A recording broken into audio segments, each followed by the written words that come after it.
حتیٰ کہ پیاروں کے جنازے، ان کی قبریں، ان کے تذکرے بھی لوگوں کی ہدایت کا ذریعہ بنتے ہیں۔ حضرت امام مالک رحمۃ اللہ تعالی علیہ، آپ کے اوپر بڑا زبردست قسم کا ظلم و ستم کیا گیا۔ وقت کے خلیفہ نے آپ کے اوپر زبردست، آپ کا ان کے ساتھ کیا معاملہ تھا؟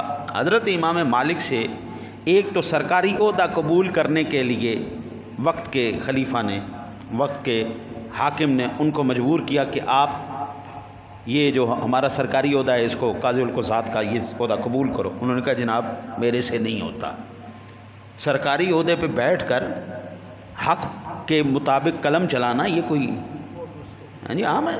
حضرت صاحب ملک پاکستان اس وقت 75% جو ہے ڈوب گیا صرف قلم کی خطا کی وجہ سے جی، صرف کلمیں غلط چلی ہیں، ان عہدوں کا غلط استعمال کیا گیا ہے۔ آج ملک پاکستان کے اندر ہر طرف پریشانی، دکھ، تکلیف، بھوک، بیماری، افلاس، یہ ہر طرف پھیل گئی، صرف قلم کا غلط استعمال کیا گیا۔ حضور سرور دو عالم صلی اللہ علیہ وسلم کی حدیث کا مفہوم میں عرض کروں، آپ فرماتے جو کہے نا جی میں اس عہدے کے خود قابل ہوں، اس کو اتار کے نیچے کرو، چلے تو اس عہدے کے قابل نہیں، ہٹ جاؤ۔ بھائی آج آپ کوئی مجھے محکمہ بتائیں جو میرٹ پر چل رہا ہو، جس کو آپ کہیں جی یہ سر سے لے کے پیروں تک وہ محکمہ ہے جی، جس محکمے کے اندر کوئی سفارش نہیں، کوئی رشوت نہیں، کوئی دھونس نہیں، کوئی دھمکی نہیں، صرف میرٹ کے اوپر چل رہا ہے، کوئی محکمہ آپ مجھے بتائیں۔ نام میں لیتے نہیں جی، آپ سارے جانتے ہیں کوئی ایسا محکمہ نہیں ہے جی جہاں پر سفارش نہیں چل رہی، رشوت نہیں چل رہی، دھونس نہیں چل رہی، دھمکی نہیں چل رہی، بدماشی نہیں چل رہی۔ بیٹھے ہوئے جی لوگوں کی جگہوں پہ لوگوں نے قبضے کر لیے جی، اور وہ دھونس سے بیٹھے ہوئے لے لو ہم سے لے سکتے ہو، کنالوں کی کنالیں زمینیں جناب قبضے میں کی ہوئی ہیں، مکانوں پہ بیٹھے ہوئے بیچارے مر گئے۔ یہ ہمارے محلے کے اندر ایک بزرگ نے بیچارے نے 8 سال مقدمہ لڑا اپنے مکان کے لیے کہ میرا مکان ہے جی مجھے واپس کیا جائے، اپنے مکان کے لیے 8 سال مقدمہ لڑا۔ وہ اللہ کا شکر ادا کر رہا تھا آخری وقت چل رہا ہے کہیں میں مر ہی نہ جاتا، میں مر جاتا تو میرے پچھلوں نے تو لے نہیں سکنا تھا۔ یہ کیفیت ہے، کسی بھی محکمے کے اندر آپ چلے جائیں آپ کو ہر محکمے کے اندر یہ جو ہے نا قلم کی خطا لازمی ملے گی۔ جس دن یہ درست ہو گئی نا قبلہ، میں کہتا ہوں وہ آپ سورہ اپنا مائدہ کی 65 نمبر آیا مبارکہ پڑھیے گا، اللہ کہتا ہے میں زمینوں سے بھی پھر تمہارے لیے برکتیں نکالوں گا، آسمانوں سے بھی برکتیں نازل کروں۔ بارش ہے نا اللہ کی رحمت ہے نا، اب دیکھو زیادہ ہوگی کیا ہو گیا، پانی ہے نا رحمت ہے نا اللہ کی، اس کے بغیر زندگی نہیں، نیچے سے آیا تو دیکھ لو کیا ہو گیا، بھوک، افلاس، وہی چیزیں وافر ہو گئیں لیکن ہمارے لیے پریشانی کا سبب بن گئی۔ اس لیے میرا آقا نبی اکرم صلی اللہ علیہ وسلم نے ارشاد فرمایا یہ لوگ وہ لوگ ہیں کہ اللہ وحدہ لا شریک ان کے ذریعے لوگوں کو ہدایت عطا فرماتا ہے، ان کے جنازے بھی، ان کی قبریں بھی، ان کے تذکرے بھی لوگوں کی ہدایت کا تذکرہ بنتے ہیں۔ حضرت امام مالک نے سرکاری عہدہ قبول نہیں کیا۔ دوسرا خلیفہ وقت کہتا تھا یہ قرآن جو ہے، قرآن یہ مخلوق ہے، قرآن کیا ہے؟ مخلوق ہے۔ آپ فرماتے نہیں مخلوق نہیں، یہ اللہ کی صفت ہے، اور صفت اس کی مخلوق نہیں ہے، صفت اس کی مخلوق نہیں ہے، اس کی ذات سے یہ جدا نہیں ہے۔ میں ایک موٹی سی مثال آپ کو عرض کر دوں تاکہ سمجھنے میں آسانی ہو۔ گلاب کا پھول دیکھا آپ نے، اس کے اندر سے کیا آتی ہے؟ خوشبو، مہک آتی ہے، ٹھیک ہے نا؟ گلاب کے پھول سے مہک آتی ہے۔ اب وہ جو مہک آ رہی ہے وہ عین گلاب ہے؟ نہیں، وہ وجود گلاب تو نہیں ہے نا، گلاب کا وجود اور ہے، اس میں آنے والی مہک اور ہے، ذات اور ہے، صفت اور ہے۔ خوشبو صفت ہے، گلاب ذات ہے۔ اب ہم اس کو اس سے جدا نہیں کہہ سکتے، وہ دونوں اکٹھی ہیں، بلا تمثیل، بلا تمثیل اس کی شان وراء الورا ہے۔ اللہ کی ذات یہ وجود، وہ اس کی ذات ہے، اور کلام اس کا صفت ہے۔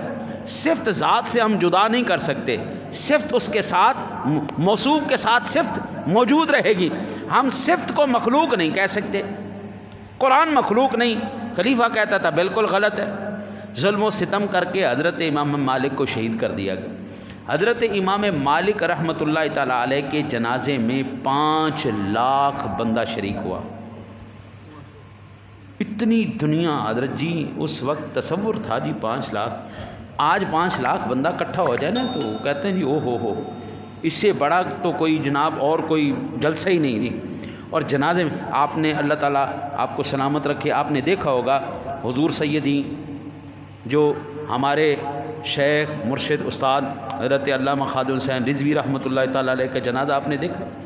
ہاں جی، دنیا کس طرح آئی تھی اور کتنے لوگ اس بندے کے جنازے کی وجہ سے ایمان لے آئے تھے.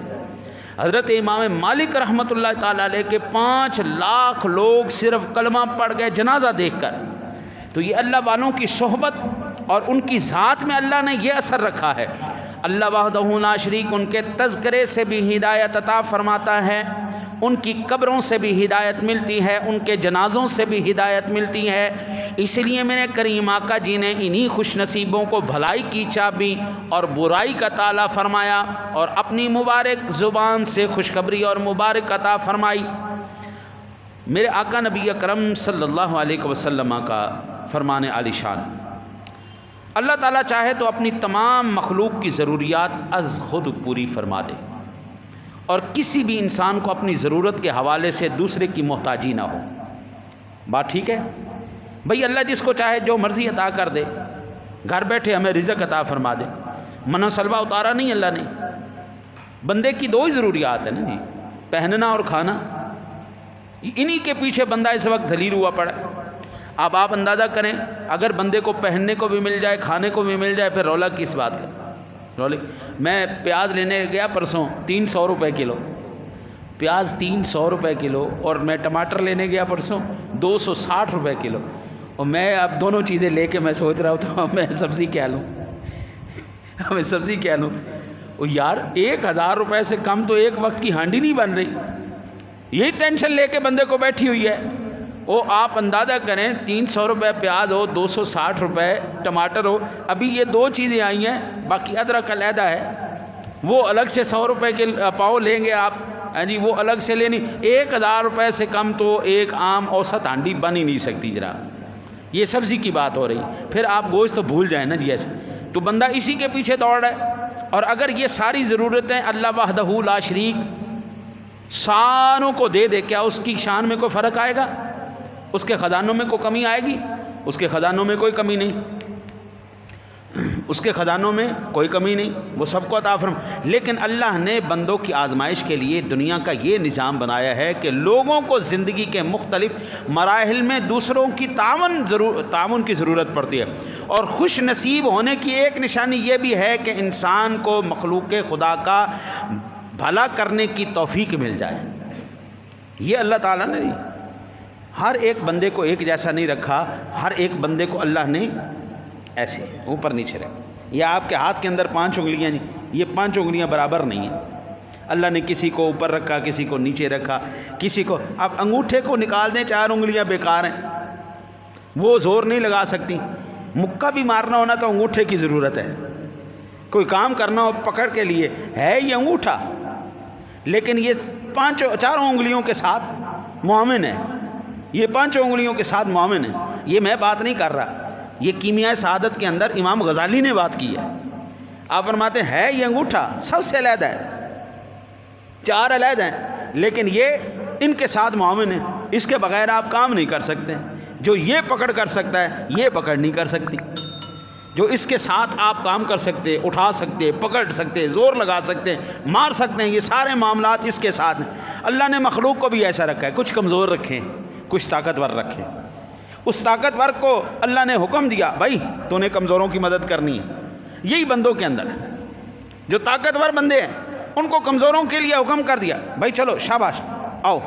الحمدللہ میں کہتا ہوں جی دنیا کے اندر بڑے بڑے سخی پیدا ہوئے ہوں گے، لیکن جو اللہ تعالیٰ نے پاکستان کے لوگوں کو دل دیا ہے نا، یہ مجھے کہیں اور نظر نہیں آیا. یہ ہم نے کووڈ کا زمانہ دیکھا نا جی، کووڈ کا زمانہ دیکھا. ابھی آپ اندازہ کریں کہ بیچ میں بے ایمان بھی ہوتے ہیں، دھوکے باز بھی ہوتے ہیں، فراڈیے بھی ہوتے ہیں، ہر قسم کے لوگ بیچ میں ہی ہوتے ہیں. یہ جو سیلاب زدگان ہیں وہ بیچارے پریشان ہیں اپنے گھروں کے اندر، وہ تکلیف میں ہیں اپنے گھروں کے اندر. جو یہ جھگیوں والے یعنی ان لوگوں نے راستے کے اندر جھگیاں لگا کے وہ جو بھی گاڑی آتی جو بھی سامان آتا ہے اس کو لوٹ لیتے ہیں. جو آگے پریشانی میں مبتلا افراد ہیں وہ بیچارے معروم بیٹھے ہوئے ہیں، فراڈیے لوگ ہیں، یعنی فراڈیے بھی بیچ میں ہی ہیں۔ اب جو یہ پیش کرنے والے حضرات ہیں جو وہ اب وہاں تک بھی پہنچ کے ان تک بھی پہنچا رہے ہیں، تو اللہ تعالیٰ نے یہ معاون بھی رکھیں اور ایسے معاون رکھیں جو حقدار تک اس کا حق پہنچانا بھی اپنی ذمہ داری سمجھتے ہیں۔ یہ بہت ضروری ہے، حقدار تک اس کا حق پہنچے۔ آئیے